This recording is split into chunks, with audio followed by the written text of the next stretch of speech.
大家好，歡迎收睇德心長者學院所製作嘅智能手機進階學堂影片。本堂內容係教授你手機短訊服務嘅使用。相信大家都經常接觸手機內置嘅短訊功能。手機短訊 SMS 係由德國工程師費里德海姆、希臘布蘭德 Friedhelm Hillebrand 及法國工程師貝爾納吉納巴爾 Bernard Gillibrand 喺1980年代初期構思同發明嘅。後來喺1992年12月3號，一名英國工程師尼爾帕帕沃斯 Neil Papworth 使用一部電腦發送咗內容為 Merry Christmas 聖誕快樂嘅短訊到一部手機，成為世界上第一則短訊。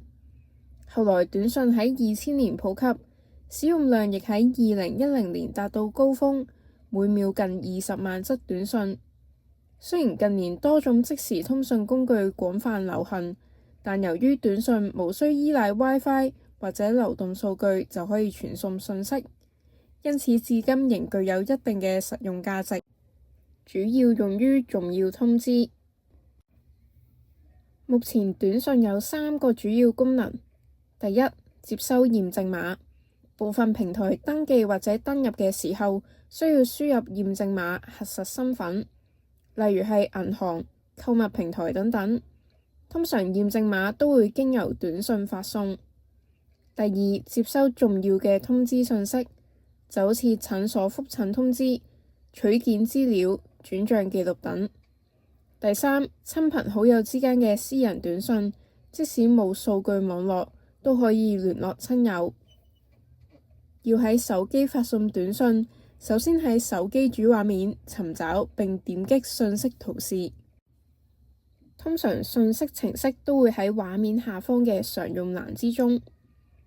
之後點擊新增或者加號按鈕，開始撰寫新訊息。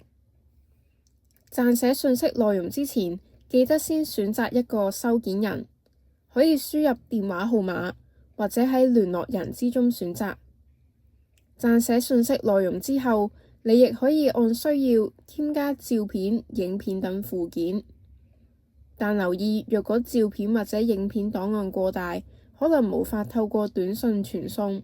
最後點擊發送並完成訊息傳送。部分行動數據月費計劃及儲值電話卡會包括一定數量嘅免費短訊發送量。若果你嘅計劃冇包含免費短訊，或者超出每月免費短訊上限，你需要為呢啲短訊額外付費。額外收費按每個短訊計算，而且國際短訊嘅收費會比本地短訊高。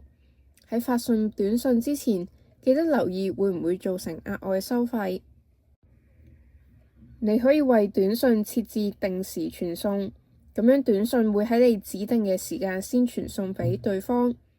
定時傳送通常用於工作、節慶慶祝等用途。只要點擊加號位置添加附件後，選擇稍後傳送，以及設置一個傳送時間，就可以定時傳送。若果短訊太多，你可以選擇刪除部分冇用嘅短訊。首先點擊編輯，按選擇訊息，然後選取你想刪除嘅訊息，之後按刪除就可以啦。釘選訊息可以將重要嘅短訊置頂，方便查看。同樣點擊編輯之後，按編輯釘選，然後選擇需要釘選嘅訊息。置頂訊息會好似咁樣顯示喺所有短訊嘅上方。喺使用短訊嘅時候，記得留意安全同私隱保護。由於短訊喺傳送嘅過程中有機會被其他人截取，所以應該盡量避免透過簡訊發送密碼或者銀行資料等敏感資訊。即使係 WhatsApp 呢類加密通訊工具，都唔代表可以隨意傳送密碼或者銀行資料。如非必要，建議親身或者以電話方式確認會更加安全。謹記唔好隨便點擊短訊內來源不明嘅網址，騙徒可能假裝為短訊服務商等機構向使用者發出短訊，引誘使用者點進釣魚網站並偷取個人資料。你亦都可以定期刪除包含個人資料嘅歷史信息。關於短訊嘅常見問題，你可以參考以下解決方法。如果發覺冇辦法送出或者接收短訊，你可以先檢查手機信號強度，並檢查手機有冇足夠儲存空間。你可以嘗試重新啟動手機，睇下問題有冇解決。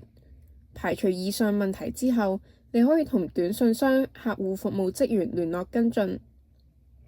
另外，每則短訊嘅字數有限，一般可以輸入最多160個英文字。如果訊息太長，系統會自動拆成多條短訊傳送，可能會增加費用。建議短訊內容以簡潔明確嘅語句表達。此外，亦應該避免喺短訊中加入表情符號，因為表情符號喺系統入面唔係普通嘅單一字元，佢需要佔用更多嘅資料空間先可以傳送。咁樣可能令訊息被自動分拆成多條傳送，可能導致費用增加。如果你真係需要傳送大量訊息內容嘅話，可以考慮使用其他通訊工具，例如 WhatsApp、微信等發送。今日嘅課堂在此完結，下堂再見，多謝大家。本教材由德心長者學院提供內容及製作。